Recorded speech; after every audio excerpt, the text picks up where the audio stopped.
¿Puede ser que haya un castillo que se parezca a un cisne?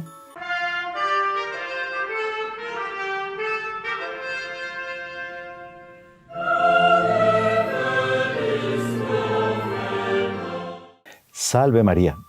Hay construcciones que marcan verdaderamente la historia de un país, la historia de una civilización. Nosotros ya vimos varias veces a lo largo de este programa cuánto el Dr. Plinio admiraba la arquitectura que surgió en Europa durante la época de la civilización cristiana, cuando reinaba ese espíritu cristiano en Europa, sobre todo en la época medieval, pero también en épocas posteriores.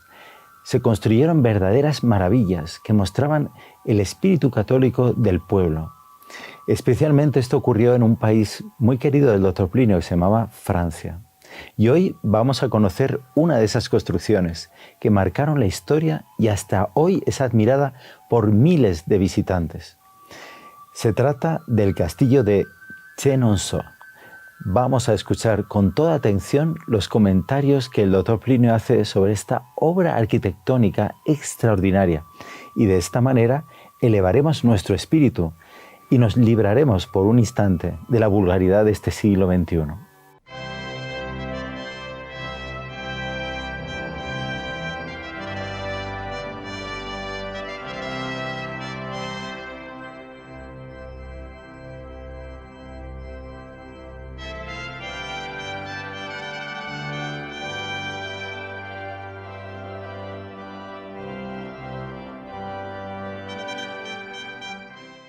O verdadeiro modo de dar esse castelo é o seguinte: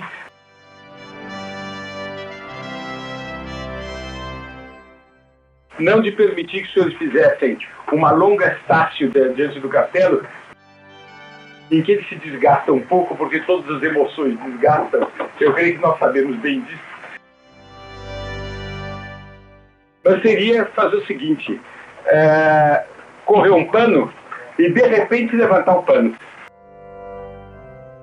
Porque aí há uma espécie de palpitação, há uma espécie de sensação violenta. Esse castelo produz assim um primeiro inebriamento.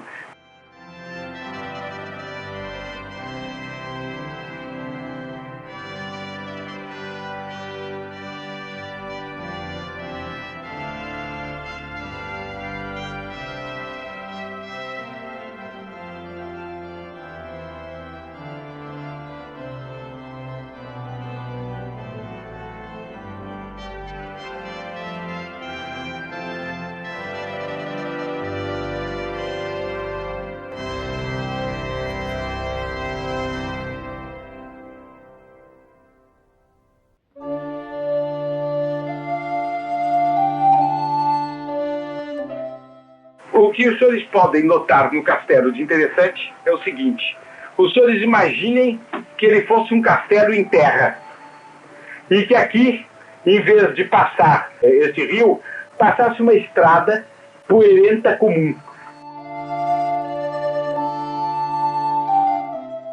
Que esse material fosse marrom e que aqui por debaixo pudessem passar carroças, automóveis, etc.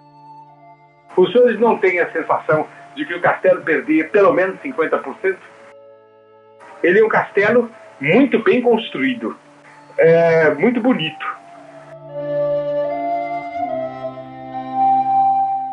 Mas o que particularmente esse castelo explora é o seguinte princípio: que todas as coisas que se refletem na água ganham em beleza. Não é verdade que a água é mais bonita do que a terra?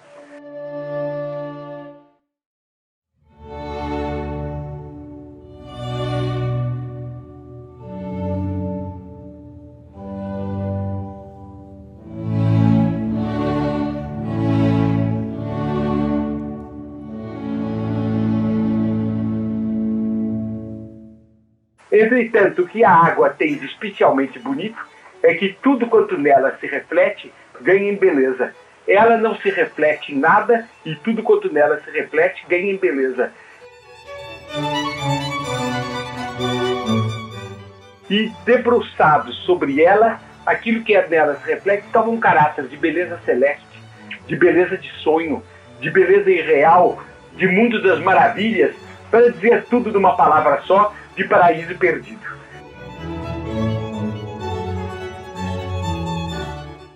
A gente tem uma sensação paradisíaca vendo as águas plácidas do rio correrem, tão plácidas, tão brancas, tão marcadas pelo azul do céu, e os senhores perceberem aqui o castelo que se reflete, dando uma imagem de si mesmo sobre a água.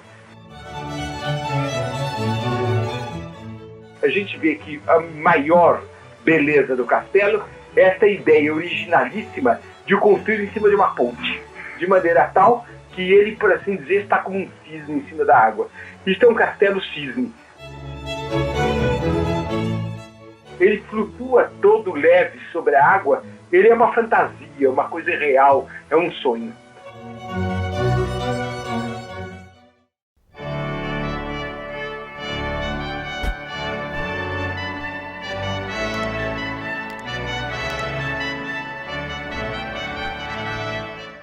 Os senhores precisam, sobretudo, considerar esse castelo de noite. Uma noite bonita de luar. Os senhores podem imaginar essas janelas todas acesas, aqui tudo, as mansardas, tudo aceso. Os senhores podem imaginar uma festa aqui dentro, os risos, a música, os perfumes, as luzes que tremem no rio que corre. E os senhores devem ter a sensação de uma espécie de nau em que se leva uma vida de elevação, de requinte, de distinção, de nobreza, de grande classe. Em suma, uma vida completamente diferente da vida contemporânea. Se há algo que é o contrário de um arranha-céu moloca, de uma coisa escarrapachada no chão, se há algo de contrário ao cimento armado, é bem exatamente isso. Que parece não ter base, que parece flutuar completamente no ar.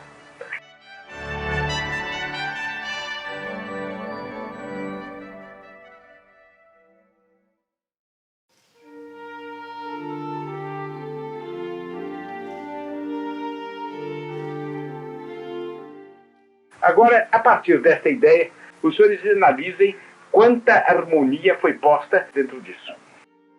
Os senhores percebem que o castelo é constituído por 3 elementos distintos. O primeiro elemento é propriamente a ponte. Os senhores estão vendo que há uma ponte em cima da qual se construi um castelo. Depois os senhores têm o segundo elemento, que é um castelo.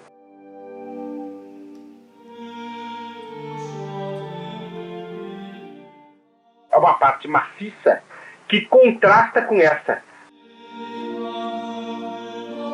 Porque enquanto esta é muito leve, é tão leve que se a gente imaginasse o castelo chegar até aqui e perder a graça, esta ainda é medieval. Os senhores estão vendo as torrezinhas agudas.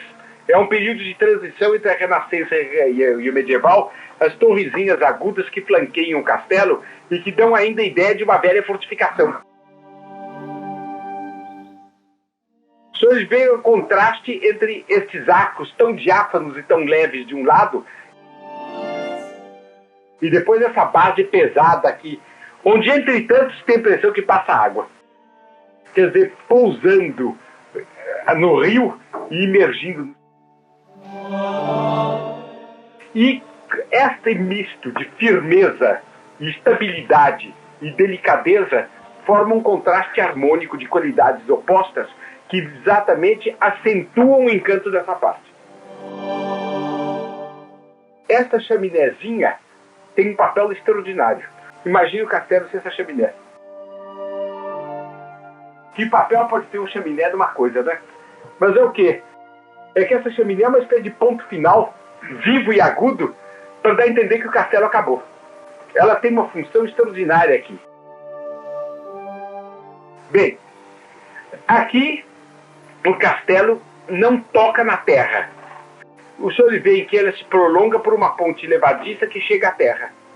E aqui, como uma espécie de último eco do castelo, um torreão, que deve ser o resto de uma velha fortaleza medieval, sólido, atarracado, grande, e que leva a sensação de estabilidade ao último ponto. Então os senhores têm estabilidade máxima, estabilidade média, leveza diáfana. Os senhores estão vendo os 3 elementos sucessivos que dão um encanto ao castelo, que explicam a beleza. Se os senhores querem ver o castelo perder muito, imaginem sem essa torre de cá.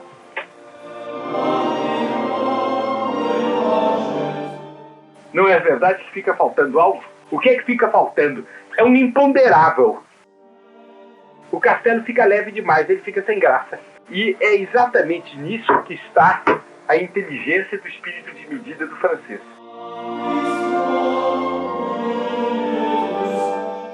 O espírito de medida do francês, todo mundo costuma dizer que consiste na simetria. A simetria é um dos modos pelos quais os franceses externam sua capacidade de medida.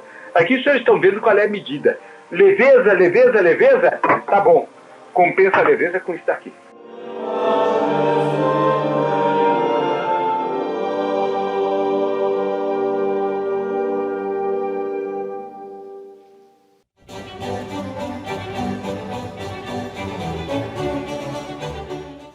Agora, outro contraste. Ao pé disto, os senhores encontram um jardim esplêndido. É um quadrilátero com desenhos em vegetação lindíssimos, com aquela grama esmeraldina da Europa. Mais longe, outro jardim. Esse jardim é arranjado e penteado de tal maneira que não podia a natureza ser mais arranjada e mais governada do que está aqui.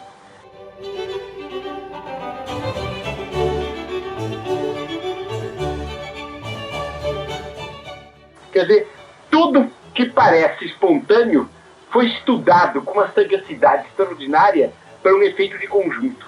Mas com uma tal perfeição que a noção de harmonia nasce sem que a maior parte das pessoas possa dizer de onde ela nasceu. E precisa muita atenção e muita explicitação para a gente definir o que é que a harmonia está. Aqui os senhores têm uma sinfonia de harmonia feita de um conjunto de coisas que dão esse primeiro entusiasmo.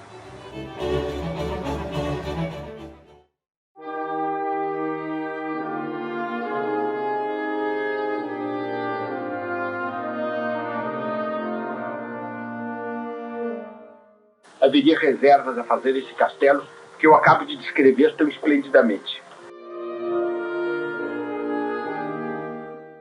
A reserva que se deve fazer em relação ao castelo é a seguinte, é que ele, de tal maneira, força e acentua a ideia da leveza e a ideia do prazer, sem nenhuma nota sobre...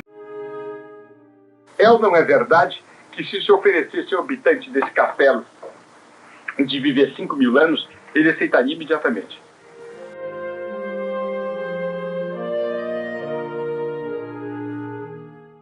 Quer dizer, a desejo de sacrifício, o recolhimento, a apetência de bens mais altos do que os da terra, é quase excluída aqui.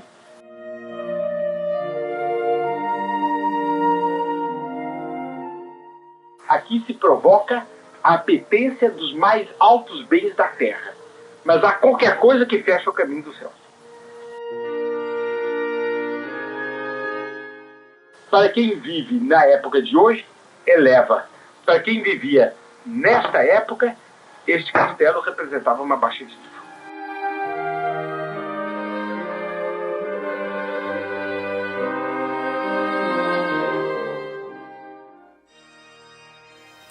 El doctor Plinio fue dotado por la providencia con un profundo carisma de discernimiento de los espíritus, y este se aplicaba no solamente a las personas, sino sobre todo a los conjuntos de personas, a las naciones e incluso a las épocas históricas. Y por lo tanto, cuando él vislumbraba un ambiente, vislumbraba una construcción, él sabía ver detrás de ello, percibía por los sentidos lo que había en ella de verdad o de mal, moral. Sus palabras al respecto del castillo de Chenonceau, un castillo que, comparado con la vulgaridad de nuestros días, de las construcciones de hoy en día, cuánta belleza encierra, nos eleva de este mundo de cemento, de asfalto en el que vivimos, a otra categoría de época y de mentalidad.